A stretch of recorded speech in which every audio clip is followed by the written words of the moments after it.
ஓம் D Adishakti Neelambari Narayani நமஸ்துதி நமஸ்துதி. இந்த 7 கன்னிகளை பாருங்க.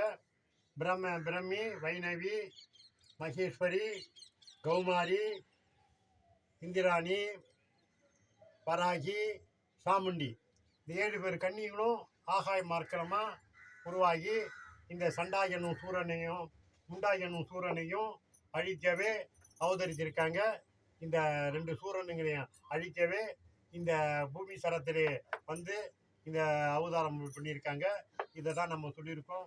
பிரம்மே பிரம்மியே வைணவியே மகேஸ்வரியே கௌமாரியே இந்திராணியே வராகியே சாமுண்டியே இந்த சண்டாசூரனை முண்டாசூரனை அழிகவே அவதரித்தாய் சப்த கண்ணியே 7 கண்ணியே 7 கண்ணியே சப்த கண்ணியே சப்த கண்ணியே கண்ணியம்மா கண்ணியம்மா நீ சப்த கண்ணியம்மா ஏ கண்ணியம்மா கண்ணியம்மா சப்த கண்ணியம்மா இந்த சண்டா என்னும் முண்டா என்னும் சூரனையே வதம் செய்ய வந்தாய் நீ அம்மா. ஏ கண்ணியம்மா கண்ணியம்மா சப்த கண்ணியம்மா 7 சப்த கண்ணியம்மா. ஆகாய தேரினிலே நின்றாயம்மா அன்னமார்கள் தலையில் நின்றாயம்மா.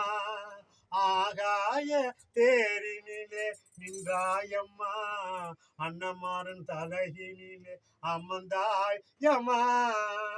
சண்டா என்னும் சூரனையும் முண்டா என்னும் சூரனையும் வதம் செய்தாயம்மா.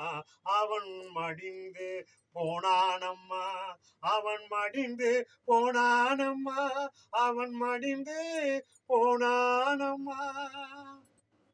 சண்டாசுரன் முண்டாசுரன் வதம் செஞ்சா மடிஞ்சு போயிட்டாங்க. அண்ணமாருங்க ஆகாயத்தில் இந்த தாயினுடைய சிறப்பு கீழே படக்கூடாதுன்னு ஆகாயத்தில் தாங்கிட்டு இருக்காங்க. இதுதான் அண்ணமாரு. ஆனால் சொல்லுவாங்க, போகாத கன்னிமா கோயிலுக்கு 6 மணிக்கு மேலே போகாத கண்ணி அடிச்சிடுவானுவாங்க. கண்ணி அடிக்க மாட்டா. அவள் எல்லாம் தாய் தெய்வத்துடைய சிறப்பு. அண்ணமாருக்கு தான் அடிப்பாங்க. அதனால தான் அண்ணமாருங்க வந்து கோபத்தில் அதிகம் உள்ளவங்க குறுக்க போகக்கூடாதுவாங்க. இதுதான் அம்பாள் சொல்கிற இந்த கன்னியுடைய சிறப்பு எல்லையில் இருக்கணும். ஆனால் இன்றைக்கி எல்லா ஊருக்குள்ளே எங்கே பார்த்தாலும் இருக்குது. அதை நம்ம சொல்ல விருப்பம் இல்லை. அவங்களுடைய விருப்பம். தெய்வத்துடைய சிறப்பு இப்படிதான்றத ஆதிசக்தியுடைய அடிவில் இந்த பிடிபி சேனலிலே சப்த கன்னியுடைய சிறப்பை பிரமாதமாக சொல்லியிருக்கோம். எவரே பேர் சொல்கிறாங்க. சொன்னவங்களாம் இதனுடைய பார்த்து விளக்கம் என்னன்னு கேட்டு மகிழ்ந்து அம்பாளுடைய அனுகிரகத்தையும் கன்னியுடைய அனுகிரகத்தையும் இந்த சண்டா முண்டா சூரனு அவள் அழிக்கிறேன்னா இந்த ஜெகமே இப்போ இருக்காது. நானும் பேச மாட்டேன், நீங்களும் பார்க்க மாட்டீங்க. அப்பேற்பட்ட ஒரு வல்லமையுடைய இந்த சப்தகன்னி எவ்வளோ கஷ்டப்பட்டிருப்பா. கருவு இல்லாமல் இப்படி ஆகாயத்தில் 336 நாள் தோன்றியிருப்பார் என்று நம்ம இந்த பெருமையை பிடிபி சேனலில் சொல்லியிருக்கோம். மீண்டும் தெய்வத்தை நம்முடைய சிறப்பை நம்ம சொல்லிக்கிட்டு வருவோம். இன்னைக்கு போகிற காலகட்டத்தில் ஒரு காலகட்டத்தில் 140 காமம் 145 பணம் 2 ஓடிக்கிட்டு போகுது. 200 தாண்டிச்சுன்னா என்ன ஆகும்னு சொல்லிட்டு இருக்கா. அதை அடுத்தது பார்ப்போம்.